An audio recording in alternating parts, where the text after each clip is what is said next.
This is the 2025 Nissan Kicks SV. What do you get for a sticker price of $25,825? Hey everybody, it's Tom from Vehicle Visionary. I hope you're having a great day. Today we're at Nissan to take a look at this SV, the mid-range trim in the lineup for the 2025 Kicks. Fully redesigned. We're going to go over what you can expect to find if this is something you want to buy. Speaking of that, if you want to come into Nissan and buy this particular model, it is available at the Shreveport store. Check out the link down in the description of the video. We're going to find some similarities here to the Rogue and the Pathfinder with the bumpers. You can see that in the design. And you might have noticed at the very top of the video, this is the updated Nissan badge or logo, whichever you wish to call that. We're going to have LED headlights, LED daytime running lights, and LED turn signals. I know a lot of you like that.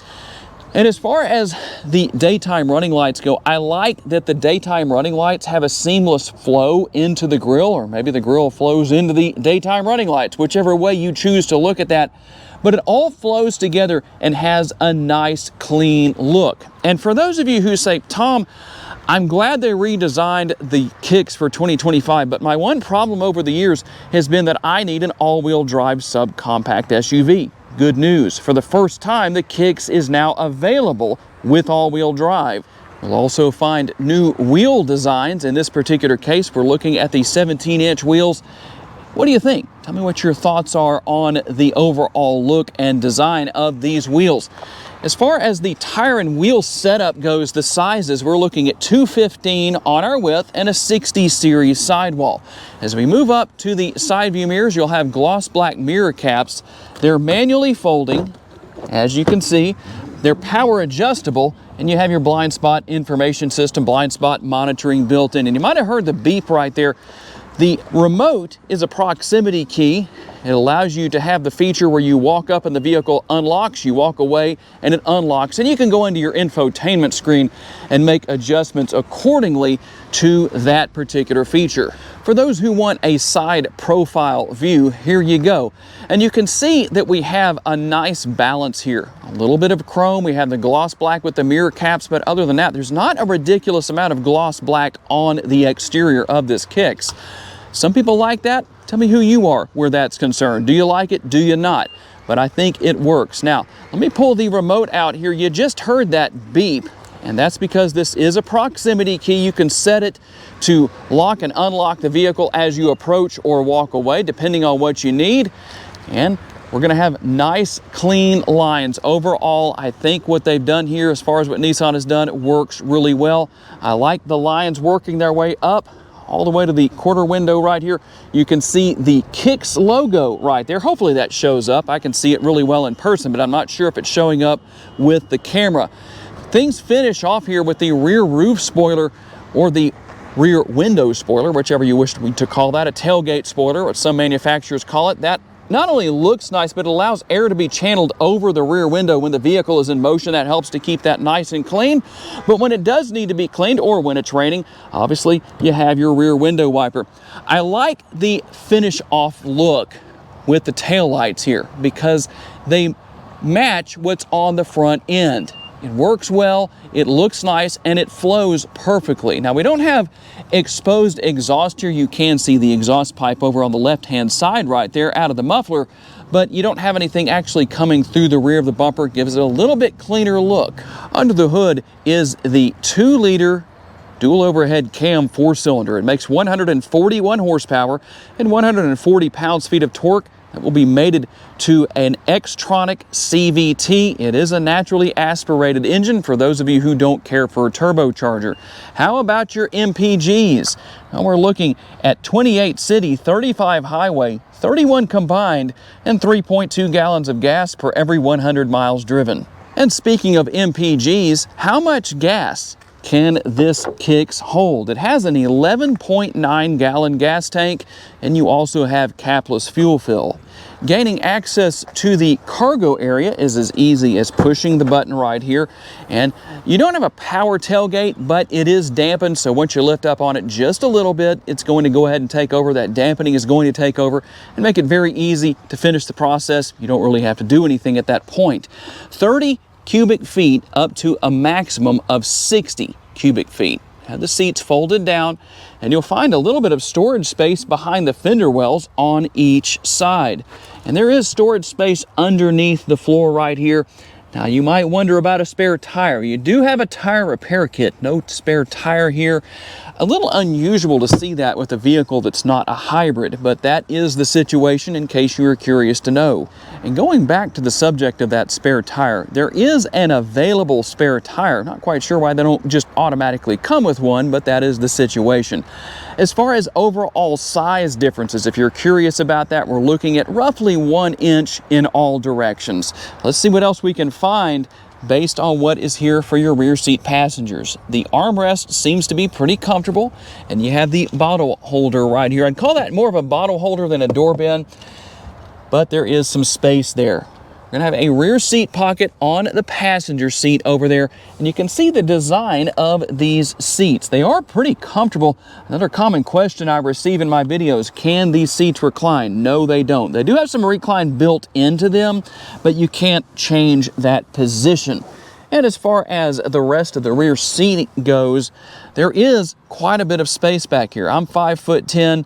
I'm sitting straight up, and I still have a few inches, couple inches or so above my head. So if you're curious about space back here, there is a decent amount. You're on the SB trim level, that's about everything. And I did say SV, that sounded like a B, didn't it? SV. No rear air conditioning vents and no connectivity, just so you know what's here and what's not. And in case anybody wants to drop the hammer on 140 horsepower, there are oh crap handles at every door. And as we take a look here into the front seat with the driver and passenger seats, they're both manually adjustable. The driver's seat can be raised and lowered, but you can't do that with the passenger seat. That's the only thing missing over here. You can move it back and forth and adjust the position of the seat back itself. You can see the nice large door bin, a little bit larger than what we had on the rear, quite a bit larger actually, and a bottle holder right there, as well as the larger armrest. We'll also find the typical but spacious glove box, and you can see the overall design changes to what we have right here with the dash design. I like that this area is as flat as it is. We'll get to that in just a little while, but it makes it just easier to rest your hand up there and work your way around on this infotainment screen. 12.3 inches, very easy to deal with. On the driver's side door, all the typical controls and features you expect to find. You can lock all 4 windows if you want to. You have the controls for all of your power windows, power side view mirrors, and power locks. And if you want to open the hood, there is the release right there. Also, here we can drop this lever and adjust the tilt and telescopically adjustable steering wheel. The steering wheel mounted controls, everything here for your cruise control. There is our updated Nissan badge. And over here on the left-hand side, we're going to find several different features, everything for the radio volume, going back and forth between stations. But right here, we're going to be able to go through a lot of different information on the 12.3-inch digital instrument display. Now, if you see the flickering effect, that has to do with my camera. It's not really happening, in case you're wondering. So what I'm going to do is arrow over, and you can see some of your different features here. We have audio right there, your tire pressure right there. You need to see that. There's a lot going on here, and we can go into settings. I'm going to push on that scroll wheel, and you can see the different settings that are here. I'm not going to go through every single one, but if you need to see what's going on, here's your driving aids. I know a lot of people like to know about that, so let's run through those real fast. You can see you have your lane keeping assist, blind spot assist, emergency brake right there. You also have your parking aids. Nice to know you have that. Rear cross traffic alert, and also driver alertness is on. You can turn those on and off as you can see if you need to. And you can see the other features here. Again, not going to go through every single thing, but it is nice to know what's here. And if you need to go back to factory reset, if you changed something and said, I'm just not happy with the changes I made, well, there's how you deal with that. Very, very simplistic. You can use what I call the hunt and peck method with that. It works really well. You have a digital speedometer there. You can see the time, which is actually way off. That needs to be reset. It's not even 11 o'clock yet. But I like that 71 degrees Fahrenheit. That is nice to have. And then you can see when you go into reverse, you've got the R down there, the N for neutral, and obviously the D for drive. So depending on what you need to do, well, there you go. Easy to figure that out. Now, the 12.3-inch touchscreen right here, just as easy to deal with. You can scroll your way through. Everything's easy to figure out. There's not a ridiculous amount here to deal with, which I think is good. Simplicity is a good thing, but I do like how my hand rests right there. And it's so easy to change the time. There's the right time right there. Kind of interesting how that one's correct. But here's how we can change that if we wanted to. We can go into our on-screen clock right there. We can also go to our format, date format. You can see what all is there. If you want to go back to all settings, you can do that right here. Under more info, you find your notifications, and there's not going to be anything there right now, obviously, but let's go back over here and we'll work our way back to some of our other features here. You can go to your connections. Obviously, you can pair your smartphone wirelessly, no issues there. We can go back into clock here as well, just as easily.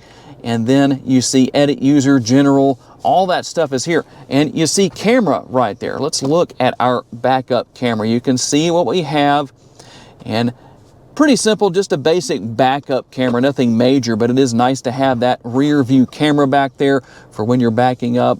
And then we can go home right here and go back to some of the other features that we have as far as adding your devices go, and then connections right here. So you can see everything. We do have Apple CarPlay and Android Auto, in case you were wondering about that. Yes, that is here. So again, a simple system to use. When you hit new device, it's going to automatically tell you on the screen what you need to do. And something I'm very happy about here is that unlike a lot of other manufacturers out there that are going away from physical controls for the air conditioning, you still have those here. That's something that I think should be in every single vehicle. It doesn't need to be in the infotainment screen. I know a lot of the time you see that on higher end vehicles, but I'm starting to see that in even some that aren't so high end. Hopefully that's not the wave of the future. I'd rather have the physical controls. You also have that here for your radio as far as going through your stations. You can turn that on and off right here, and there is the simplicity of adjusting the volume. It's kind of an old school thing of sorts. And if you need to turn your hazard lights on, there you go. That's where you do that. And we'll also find a wireless charging pad right here. Nice to have that. A couple of USB options. Here is the button to start and stop the engine. What do you think about that being in that location? Would you rather have it maybe up here or further back as opposed to reaching all the way up there? I'm sure you get used to it and it's no big deal.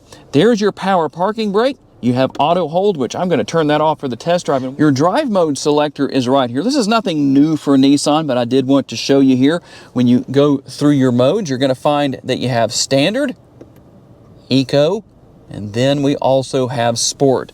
We'll work our way back down here. I did want to show you one more thing with the wireless charging pad that is a nice feature to have. When your phone charges, you're going to see the indicator light come on right there. I like that. Also, our cup holders right here and the center console. Within that area, you can see the 12-volt power outlet down there. You could actually buy an adapter that has USB on the other end of it, and that would solve the problem of the lack of USB ports in the rear seat for your rear seat passengers. As far as the changes to the Kicks when it comes to the test drive, there are a few things to talk about here. A revised chassis and revised suspension, also thicker glass. All of that is supposed to work together to give a smoother ride quality, and with the thicker glass, that doesn't have anything to do with ride quality. If I don't say that, I guarantee it, somebody will say something in the comments. The glass doesn't have anything to do with the ride quality. So I better say something before someone else does. I can hear that. It's funny. Laugh. It's okay. There are people out there who would actually do that. But improved ride quality and also reduced noise when you're driving down the road. There is a little bit of a difference, I can tell, compared to the previous generation of the Kicks. So that's a good thing. Nice to know. Getting all these things for less than $30,000, really less than $26,000. So that's always nice to know that you can still get out there and buy a vehicle that isn't necessarily going to break the bank as far as the payments go, or you can just pay it off at one time, depending on what your situation is. Fun to drive. It handles well. I like that it's small and that it's nimble for people who can use something like this. This is a good thing. So we're going to move up and let this person turn around. Apparently they're going to do the same thing I am, I guess. We're going to take a turn. Oh, I was wrong. I'm not sure what they're doing. Maybe they should have their hazard lights on. They seem to be having some trouble of some sort. Not sure what's going on right there. I think maybe they're in limp mode. But it's not a Nissan, it's a Kia. Interesting. Anyway, in case you were wondering what was going on there, I don't have an answer for you. Nice for big city driving. We'll get back on track here. Nice for big city driving because it's nimble, it's easy to get around, very agile, can fit into tight spaces and get out very easily. And as you saw back there, a nice tight turning radius. That's good. The seats themselves seem to be pretty comfortable. I like the way the seat, the bolstering kind of wraps around my body just enough. It's not too much, but it's enough to really help with the comfort level. I think that's a good thing. Everything's easy to get to. The gas pedal and the brake pedal are manageable. Now, you don't have a leather-wrapped steering wheel here, but I don't think that's too big of a deal. It still seems to be pretty comfortable. That's good. Obviously, you can change the positioning of the steering wheel for your comfort level, whatever the situation is with that. And I've got a lot of space above my head. So I guarantee you that somebody who is over 6 feet tall that's saying, Tom, I'm 6'2", 6'3", whatever, you can fit here. So you might be able to be that person down in the comments section that tells us if you're over 6 feet tall and you're driving around in a 2025 Nissan Kicks, what your experience has been. But I'm 5'10". I do have the seat set fairly low, but that definitely helps. And I'm going to go into sport mode, although I'm not driving very fast here. We're not going to be able to do too much here, but I can tell a little bit of a change in the attitude of the engine. And when I say that, what does that do? Going into sport mode here, this isn't a Mercedes-Benz or a BMW or anything like that where it's going to change the chassis and the suspension and all of those kinds of things, steering, but it will allow the RPM of the engine to rise faster than it would in the other two modes. So if you need to get down the road a little bit faster, maybe get up to highway speed, you're merging into fast moving traffic and you need to drive above the speed limit, hint, hint, that driver in that Kia we saw back there might need to know that because they may be that person merging at under the speed limit. We all know how annoying that can be. But that will help you out there. Overall, a very nice vehicle, very comfortable, very enjoyable to drive. When you look over your right shoulder, there's not a terrible blind spot there, but Nissan's already figured that out. They have blind spot monitoring for you to help out. Plus, if your mirrors are set correctly, not a big deal. But a very nice vehicle for what it is. I like the price point and what you get for that price point. There's a lot going on here, but obviously there's more because you can go to that higher SR trim level if it's something you're interested in. Beyond what I've shown you, obviously there are some additional options here, such as the two-tone paint. You have the carpeted floor mats here as well. I didn't show you that earlier, but they are here. You might have seen that in the video. So a few options that you can add, but ultimately those are the high points of what you can expect to find for a sticker price of $25,825 on the 2025 Nissan Kicks SV. Tell me what you think.